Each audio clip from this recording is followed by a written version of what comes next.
time we're staying at Seda Makati. Kakatapos lang mag-lunch. Ako, I'm having my lunch in the car. And of course, kompleto kami. Hi, Cotton!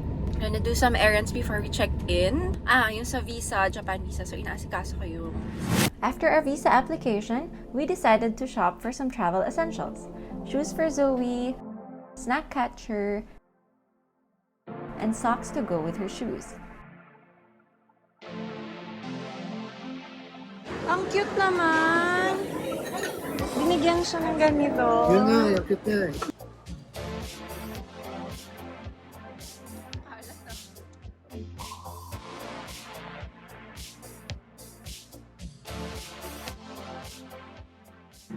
Just arrived. Complete check-in. Ito yung room. Ito yung kitchen. Complete with small appliances. Excited to walk! Ayan na yung dalawa. Excited. Hello! We can't help but compare this to our stay in Seda BGC, where this definitely looks cozier. Room has a nicer view as well. And then the CR. The restroom is equipped with washer and dryer and looks more modern.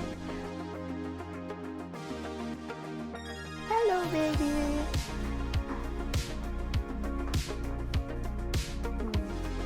Sisera ka? Dahil we got the ano ba to? Doggy package. Kasama na yung doggy toy and treats. And meron silang doggy menu. Hindi pa lang naka-request ng cat. Kailangan pa ba natin? No, you want? You have a doggy treat. You want it? Wow! Hi, Zozo! New shoes? Ay! Gustong-gusto niya. Oh! Ang dami naman bag! Teka, buhat na! Yay! Zoey! Ano yung bagong gising? Ay, masama ang gising.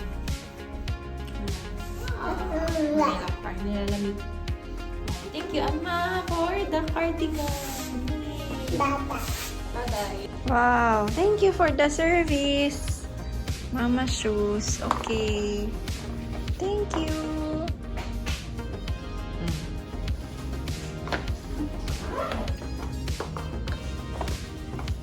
Ayaw pa mag-dinner? Uy, careful ka. Yun nga eh. Ang gusto maglakad. Food is good. Di ko ina-expect na mamimiss ko ang bangsilog. Yung kanyang dinner. Pinimay na bangus. Pero nagutom ako, so kinain ko to. We also tried their sangria, sandwich, and steak. And with this, I don't mind having room service. Good morning. Ilan mo na to? Second time to drink fresh milk? Huh?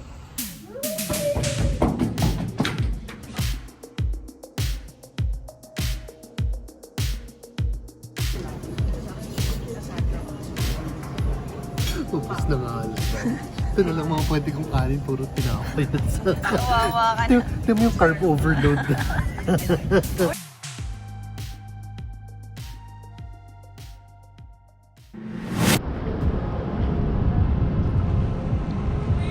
So, ito yung kiddie pool.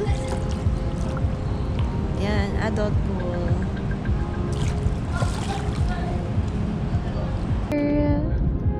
Wow! Wow! Hello! Say hi!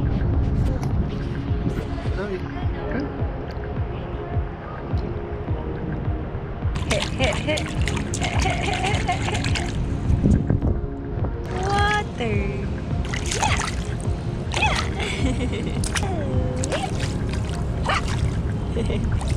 Don't eat the water! Yeah! Oh, look how Dada is wet. Ba! Ba! Ba!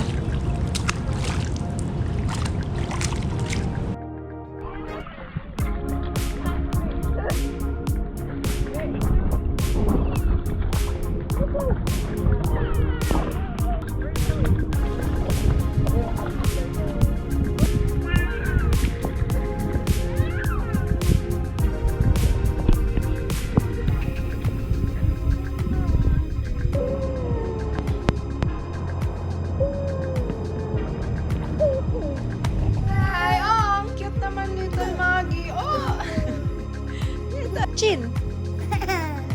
Chin! Galing naman! How about your cheeks? Cheeks! Cheeks! No, this is the ears! Ears! Chin! Sleepy na. Nice. Sleepy na. Overall, I enjoyed our Seda Makati stay. Good location. I love the in-room dining from Misto. But breakfast buffet, not so much. Kulang yung food selection or lagi kaming nauubusan ng food. The pool's located at the top, so may infinity pool and maganda yung ambience. We got the pet package promo, so it came with a free dog treat, dog toy. No wonder it's the top when I searched for pet-friendly hotels in Metro Manila. Kasama sa promo nila may 10% off sa room dining and services. But what I didn't like was they made that promo difficult to claim. And honestly, until now, hindi ko pa rin siya nakukuha. Like, when I call the restaurant, sasabihin nila I have to call the front desk. When I call the front desk, di nila alam, I should talk to the restaurant. So at the end of the day, I'm still waiting. So lesson learned, don't charge until they sort it out. Other than that, objectively speaking, it's a good place to stay with the whole family. So that's it for today's vlog. Thank you guys for tuning in. Finally, we're getting to travel a bit more, starting with staycations muna. Then we're planning for our Japan trip very soon. So I'm really excited to share that with you. So stay tuned and see you guys in our next episodes. Bye!